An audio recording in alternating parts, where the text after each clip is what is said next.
The medic finishes examining the little boy and stands up. Your son is stable, he tells the parents. We've seen this illness before. People become lethargic and drift into a sleepless state. He gestures to the other medics, who come forward with a stretcher for the child. We'll take him to the medical center immediately, where we can give him the best possible care. The mother nods, her face pale. The father stands up to help with the stretcher, but the medics move around him. You'll need to come with us, the medic says to the boy's parents. He gestures at the other three of us officials too. You'll all need to be quarantined as a precaution. I glance over to official Lee. She looks out the window now, in the direction of the mountains. People who are from this province do that, I've noticed. They're always looking to the mountains. Maybe they know something I don't. Is that where the pilot is? I wish I could tell the parents of the little boy that everything is going to be fine. But the fear in their faces tells me that they're not part of the rising. They don't know that there's a pilot or a cure. But there is, I'm sure of it. The rising has it all planned out. The plague has been making inroads into the province for months. The society has managed to keep the illness contained, but one day it will break, and the society will no longer be able to keep us up with the spread of the disease. At this point, citizens will know what they have so far only suspected. There is a disease that society cannot cure. When the plague breaks, that is the beginning. I'm part of the second phase of the rising, which means I'm supposed to wait until I hear the pilot's voice before I take action. When the pilot speaks, I am to report to the main medical center as soon as possible. I don't know what the pilot sounds like, but my contact with the rising assured me I will recognize the pilot's voice when the time comes. This is going to be even easier than I thought. The society is about to make me and take me to full quarantine. I'll be ready and waiting when the pilot finally speaks. The medic hands us all masks and gloves before we climb into the air car. I pull the mask over my face, even though I know none of the precautions are necessary for me. I can't get the plague. That's the other thing the rising tablets do. Not only do they make you immune to the red tablet, they also make you immune to the plague. The baby wails as they put the mask on him, and I glance over to him in concern. He might get sick since he was likely exposed to the illness before he could give him the tablet. But if he does get sick, I remind myself the rising has the cure.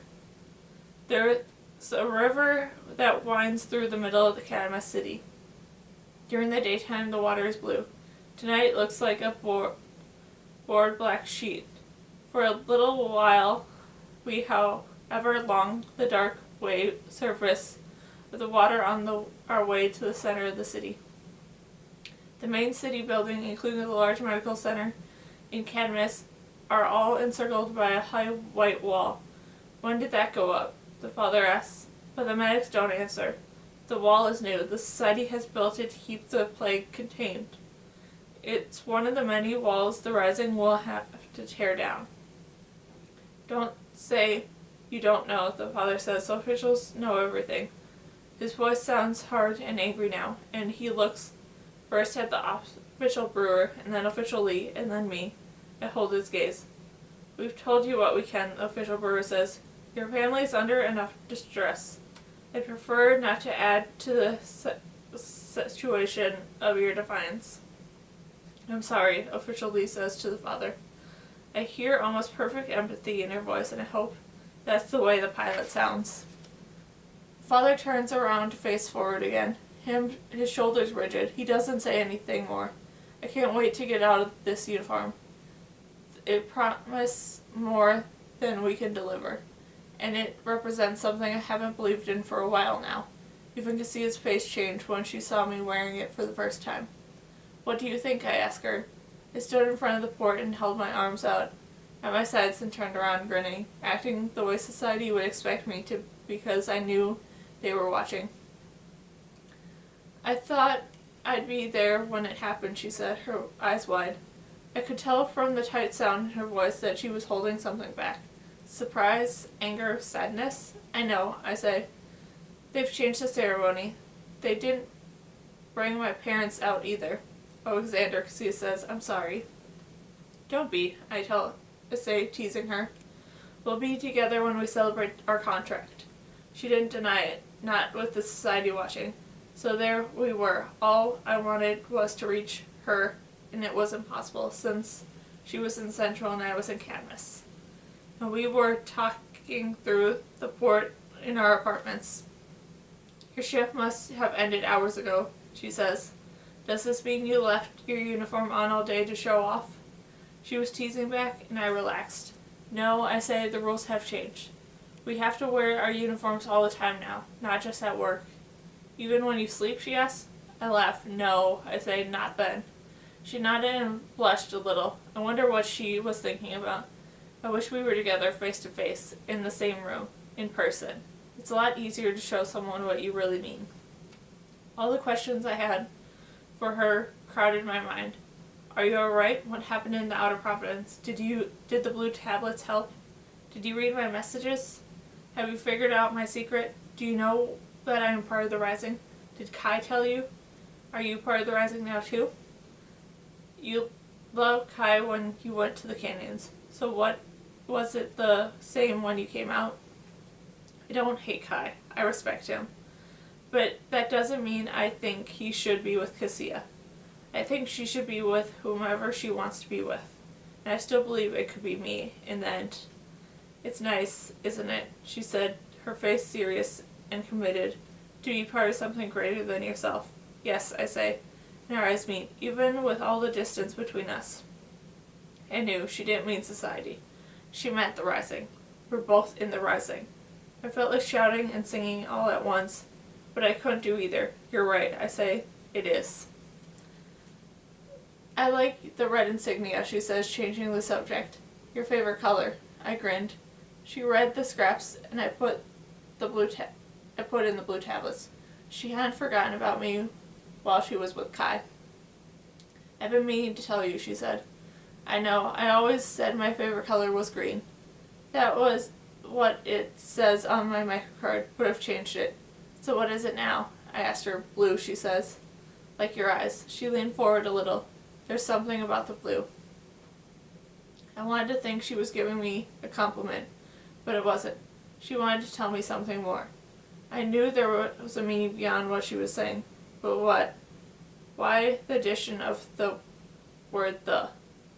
Why not say there's something about blue? I think she meant the blue tablets that I gave her back in the burrow. Was she trying to tell me that they saved her the way we always believed they would? We all knew the tablets were meant to keep us alive in the event of a disaster. I wanted Cassia to have as many as possible when she left, just in case. When I gave Cassia the tablets, I didn't tell her the truth about how I got them. I tried to find an explanation that would cause her the least worry. What I had to do to get the papers and the tablets for her was worth it. I keep telling myself that. And most of the time, I believe it.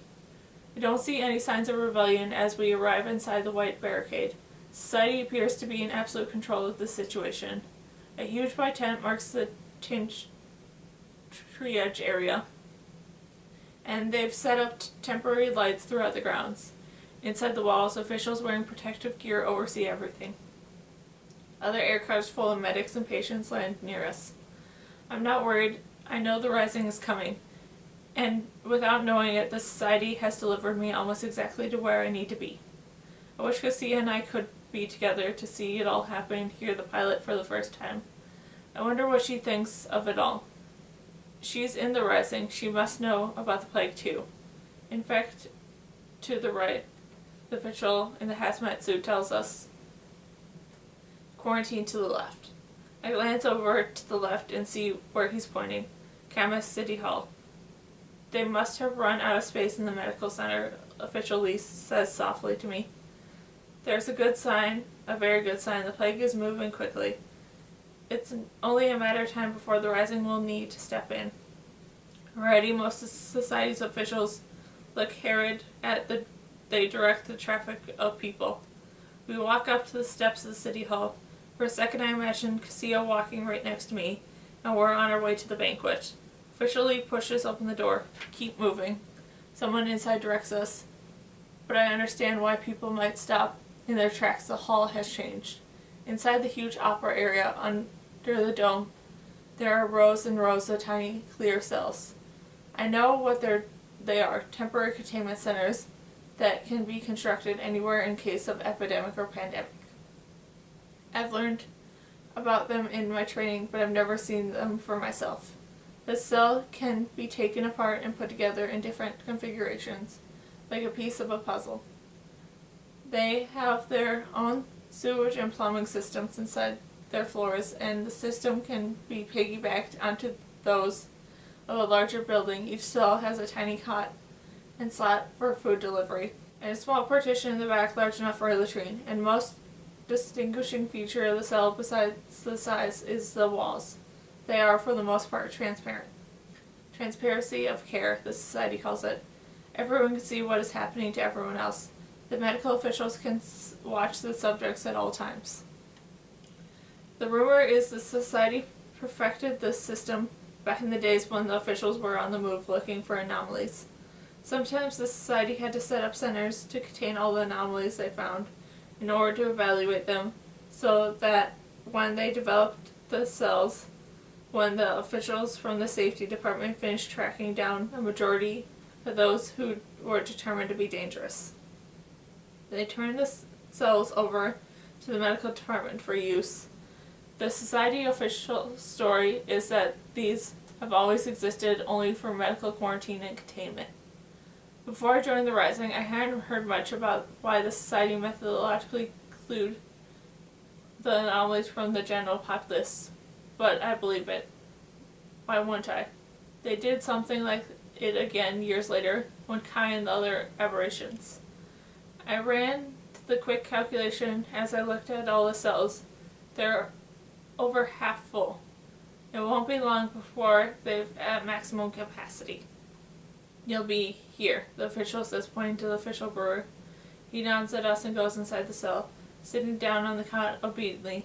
They move past a few empty cells before they stop again, and I guess I don't want to put people next to those they know, which makes sense. It's disturbing enough to watch strangers go down with illness, even if you know they'll get better. Here, the official says to official Lee, and she walks inside the cell. I smile at her as the door slides shut, and she smiles back. She knows. She has to be part of the Rising. A few more cells over, it's my turn. The cell feels even smaller on the inside than it looks on the outside. When I stretch out my arms, I can touch both walls at the same time. The thin sound of music comes through the walls. They're playing the 100 songs to keep us from going crazy with boredom. I'm one of the lucky ones. I know that the pilot's going to save us. I also know that I'm not going to get the plague. And when you're lucky, like my family always has been, it's your responsibility to do the right thing. My parents told us that. We're on the right side of society's data, my father would say. But it could be easily have gone the other way. Things aren't fair. It's our job to do what we can to change that. My parents discovered that my brother, Tannen, and I were both immune to the red tablets. They became more protective because they realized that we were going to remember things that even they couldn't. But they also told us that this was something important, our immunity. It meant that we would know what really happened, and we could use that knowledge to make a difference. So when the Rising approached me, I knew immediately that I wanted to be part of it. Something thuds against the wall on the other side of the cell, and I turn. Another patient, a kid who looks like to be about 13 or 14. He lost consciousness and fallen against the wall without putting his hands out to catch himself, and he hits the floor hard. Within moments, the medics are at the door and inside the cell. Mask and gloves on. They lift him up and take him out of the cell and then out into the hall, presumably to the medical center. Some kind of liquid sheet down the walls, and the chemical lace system boils up from the floor. They're sanitizing the cell to get ready for the next person. The poor kid. I wish I could have helped him. I stretch out my arms again and I press against the walls, pushing back so that I can feel All the muscles extend all along my arm. I won't have to feel helpless much longer.